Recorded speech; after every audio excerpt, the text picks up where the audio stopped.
Let's go to Dallin in Tampa, Florida. What's up, my man, Dallin? Hey, how's it going? We're just rocking on, dude.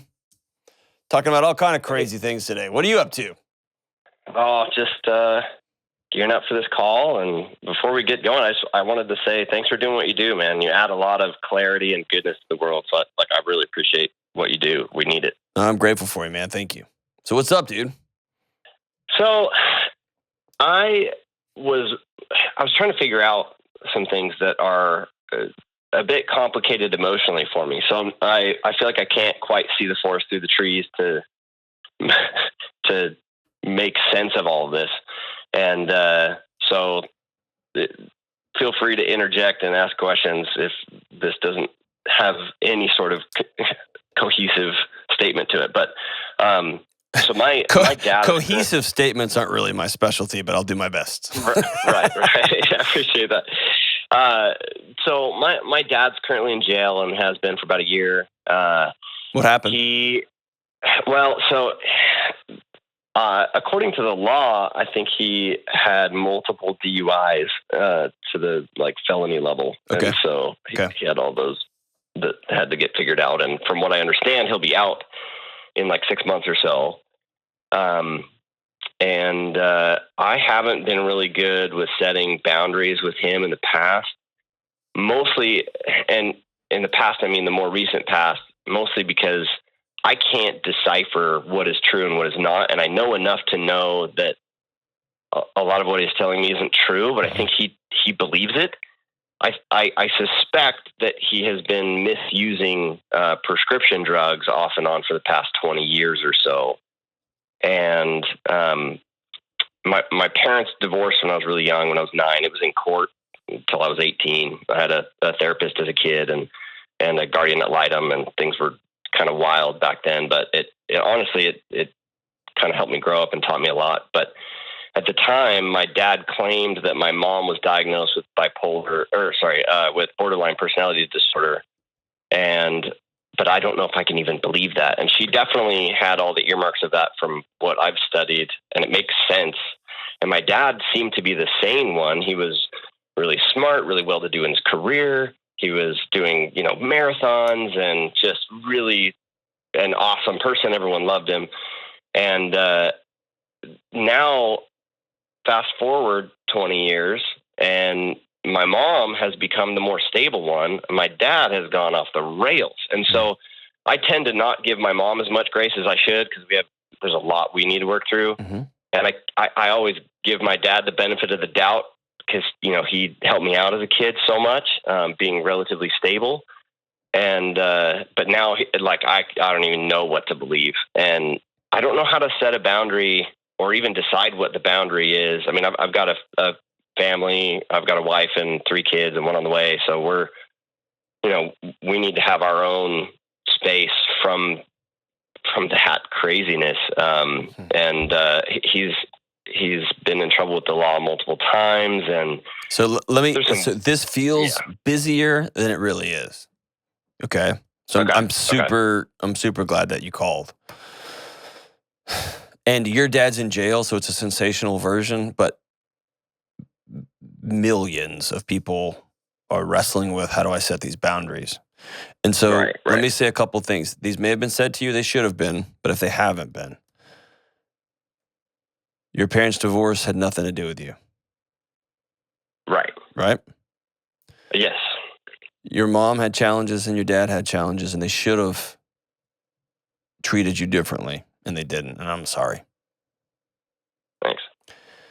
You cannot go back, and it's a complete waste of your time and energy to go reverse diagnose your mom and try to quote unquote figure out what happened.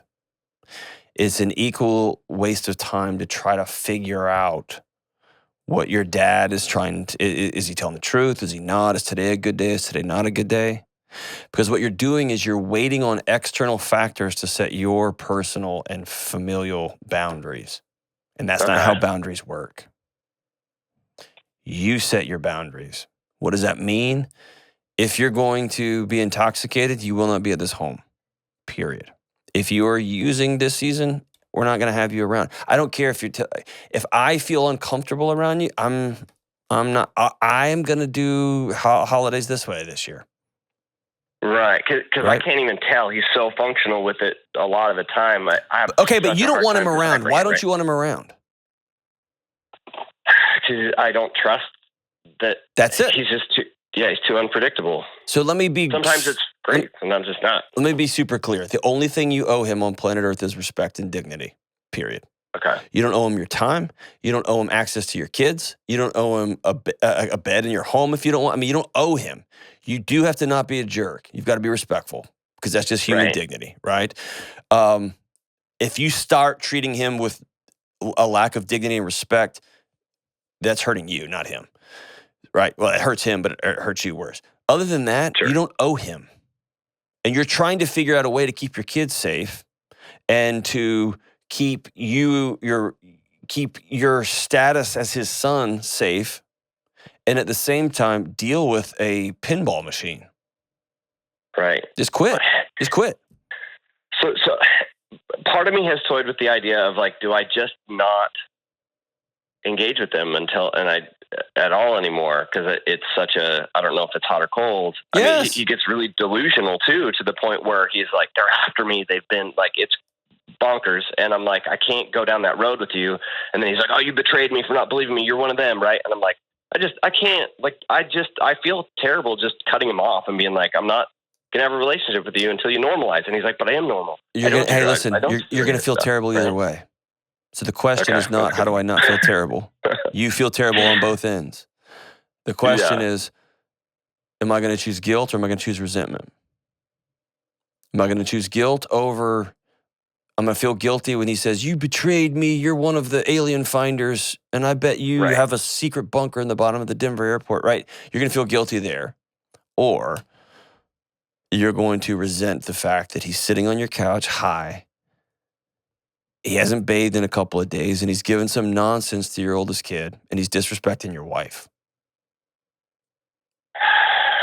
And that's the thing, is it's the opposite. He seems like the most professional, like, businessman ever. And it's so, like, it plays with my mind. Yeah. And I'm like, wait, nope. Okay, hold on. That's not real. That can't be real. Be done. Yeah. You have permission. But I love him, right? And I want to, like... Those aren't mutually exclusive, man. They're both and. That's true. I can love you. I have some of my best friends on the planet who I love deeply. I would never hire them. They're wildly unreliable people when it comes to, like, professional stuff. If I were to call and be like, all right, listen, I'm locked in a studio. This guy named James is trying to kill me. They would be like, hang on. One of them I don't even think is legally allowed to drive. But they'd be like, I'm going to get a bus pass, and then it's on. Give me 18 hours. Right. They'd come. They'd show up. Would I hire them? No chance, right? So it's not mutually exclusive. You love your dad, and he is not coming to my home. Okay. I love my dad, and I care about my dad, and I'm putting in boundaries to keep him and me safe, and him and my wife and my kids safe. So how would I proceed moving forward with the relationship in any way, or is it just like, we're not even talking anymore, you're done? When did it become your job to preserve your relationship with your dad? I'll tell you when. When you were a 7-year-old kid wondering what you did to screw up your family. That's why I started this whole thing with, it's not your fault. Because you still are trying to duct tape this thing together, man. And you are the kid. It's not your job. It's your dad's job to come across the aisle and hold your face and say, I freaking love you. And my life doesn't work when you're not in it. And your dad didn't do that. Well, or maybe he did, and he's not now. He did that. Well, and he still tries to, right? He almost overdoes it to the point where I'm like, okay, I got it, Dad. I got it. I get it. You love me, right? And then I'm like, but you got to stop, like, messing around with prescription drugs. You got to, like, be clean of that. And he's like, no, I am. I'm doing what the doctors say. I'm like, but I don't believe you. Yeah. You know? And so it's like, let's take another track. Get out of the conversations. Look at actions and behavior. That's it. Behavior is a language. Go with that. So I don't care what you're saying. I don't care how. I just, all I care is, I think you're high. I would like you to not be at my house. Yeah. Full stop. And if he chooses to not be in relationship with you because of your boundaries, that's a choice he's made. That's not on you. Right. If you say, I will not let you around me or my kids when you're high or when you're intoxicated, and he's like, well, screw you, you're one of them. Then he has looked at his son and said, I would rather choose X over you. And Yeah. that's hard. That's hard. All right.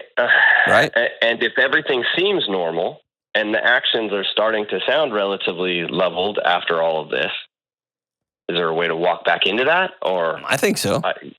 Yeah. And man, all right. Because the caveat to that is he got married right before he went to jail. Yeah. And what's your ultimate goal, man?